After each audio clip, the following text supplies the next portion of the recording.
Hello friends, welcome to Sanatana Shrishti.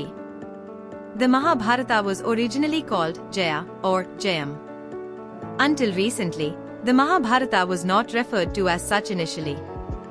It was called Jaya or Jayam at first. Initially, this epic was called Jaya, then Vijaya, then Bharatha, and finally, Mahabharata as it is known now. Jaya is about spiritual victory, Vijaya about material victory, Bharatha is the story of a dynasty, and finally, in the Mahabharata, they shaped the knowledge, dharma, adharma, and spirituality of Bharatavarsha into a magnificent poem. Can the youngest of the Pandavas, Sahadeva, see the future? Sahadeva is the youngest among the Pandavas. Sahadeva knows everything about the future and all events of the Kurukshetra war. Although he knew the outcome of the war, he remained silent due to a curse that if he revealed anything, he would die. He was an astrologer and a genius, which is why he had this knowledge according to some texts. Lord Krishna advised Sahadeva not to voluntarily reveal anything about the future or the events to anyone, as it would bring misfortune to those he told. Besides, whenever he felt compelled to answer, he had to respond to every question with another question to avoid severe consequences, as instructed by Lord Krishna. Therefore, Sahadeva had no other option. He knows everything but cannot tell anyone. The real name of Duryodhan is Suyodhana. Additionally, others in the Kaurava dynasty were Sushasana, Suchla, etc., but they were given derogatory names like Dushasana and Dushala. Words starting with Su in Sanskrit generally have a good connotation, whereas words starting with Du have the opposite meaning. Another theory is that when Duryodhan was born, his father Dhritarashtra named him Suyodhana. After completing primary education under Guru Dronacharya, Suyodhana went to Balram for higher training in make fighting.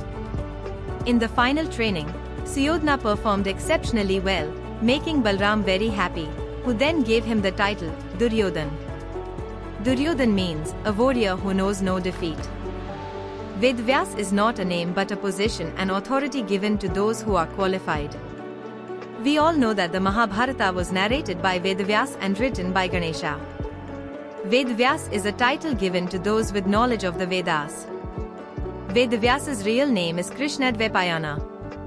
Before him, there were 27 Vedavyasas, and Krishnadvipayana was the 28th Vedavyasa. He was named so because he had a complexion like Lord Krishna and was born on an island. Not all Kauravas were against the Pandavas in the war.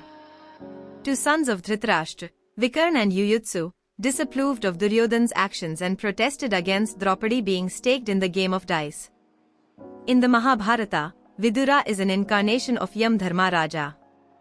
According to the Mahabharata, Vidura is the half-brother to Dhritarashtra and Pandu, born to sage Vyasa and a maidservant of Hastinapura's queens Ambika and Ambalika. Vidura was a great scholar of dharma and polity. Due to the curse of sage Mandava, Yamdharma Raja was born as a human. Abhimanyu possessed the soul of a demon. Abhimanyu was actually the soul of the demon Kalyavana. After Krishna burnt Kalyavana alive and trapped his soul into an urn, he brought it to Dwarka.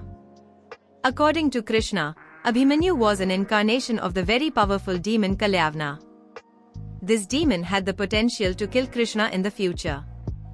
Abhimanyu's only weakness was his partial knowledge of the Chakravyuha formation. The Chakravyuha was initiated to kill Abhimanyu as it was his only way to attain salvation. Therefore, Krishna never taught him how to exit the Chakravyuha. Friends, if you liked this video, please like and share it. For more such information and videos, and to ensure you don't miss any updates from us, please follow and subscribe to Sanatana Shrishti. The details for our Facebook, Instagram, Twitter pages, and YouTube channel are also provided in the video description below, so make sure to like, follow, and subscribe to Sanatana Shrishti. Thank you everyone for watching this video.